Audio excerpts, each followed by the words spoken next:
سلطان مراد ایک بادشاہ تھا۔ اس کی عادت تھی کہ وہ بھیس بدل کر عوام کی خبر گیری کرتا تھا۔ ایک دن اپنے سیکیورٹی انچارج کو بولا کہ چلو کچھ وقت لوگوں میں گزارتے ہیں۔ شہر کے ایک کنارے پر پہنچے تو دیکھا ایک آدمی گرا پڑا ہے۔ بادشاہ نے اسے ہلا کر دیکھا تو وہ مر چکا تھا۔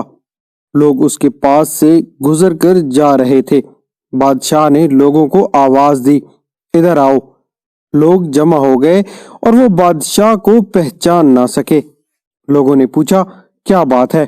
بادشاہ نے کہا آدمی مرا پڑا ہے، اس کو کسی نے کیوں نہیں اٹھایا؟ کون ہے یہ اور اس کے گھر والے کہاں ہیں؟ لوگوں نے کہا یہ بہت برا اور گنہگار انسان ہے۔ تو سلطان مراد نے کہا کیا یہ امت محمدیہ میں سے نہیں ہے؟ چلو اس کو اٹھائیں اور اس کے گھر لے چلیں۔ لوگوں نے میت گھر پہنچا دی۔ اس کی بیوی نے خاوند کی لاش دیکھی تو رونے لگی۔ لوگ چلے گئے۔ بادشاہ اور اس کو سیکیورٹی انچارج وہیں عورت کا رونا سنتے رہے۔ عورت کہہ رہی تھی میں گواہی دیتی ہوں، بے شک تو اللہ کا ولی ہے اور نیک لوگوں میں سے ہے۔ سلطان مراد بڑا متعجب ہوا، یہ کیسے ہو سکتا ہے؟ لوگ تو اس کے بارے میں یہ باتیں کر رہے تھے اور اس کی میت کو ہاتھ لگانے کو تیار نہ تھے۔ اس کی بیوی نے کہا مجھے بھی لوگوں سے یہی توقع تھی۔ اصل حقیقت یہ ہے کہ میرا خاوند ہر روز شراب خانے جاتا، جتنی ہو سکے شراب خریدتا اور گھر لا کر گڑھے میں بہا دیتا اور کہتا کہ چلو کچھ تو گناہوں کا بوجھ مسلمانوں سے ہلکا ہوا۔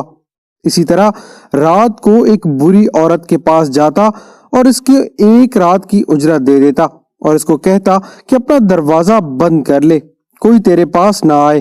گھر آ کر کہتا الحمدللہ، آج اس عورت کا اور نوجوان مسلمانوں کے گناہوں کا میں نے کچھ بوجھ ہلکا کر دیا ہے۔ لوگ اس کو ان جگہوں پر آتا جاتا دیکھتے تھے۔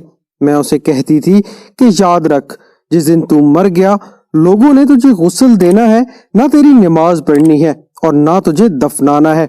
وہ مسکرا دیتا اور مجھ سے کہتا کہ گھبرا مت، تو دیکھے گی کہ میرا جنازہ وقت کا بادشاہ، علماء اور اولیاء پڑھائیں گے۔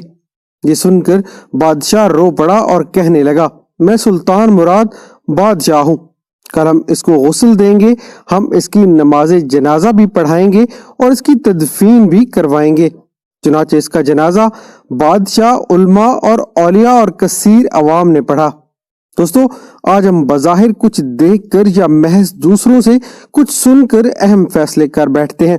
اگر ہم دوسروں کے دلوں کو بھید جان جائیں تو ہماری زبانیں گونگی ہو جائیں۔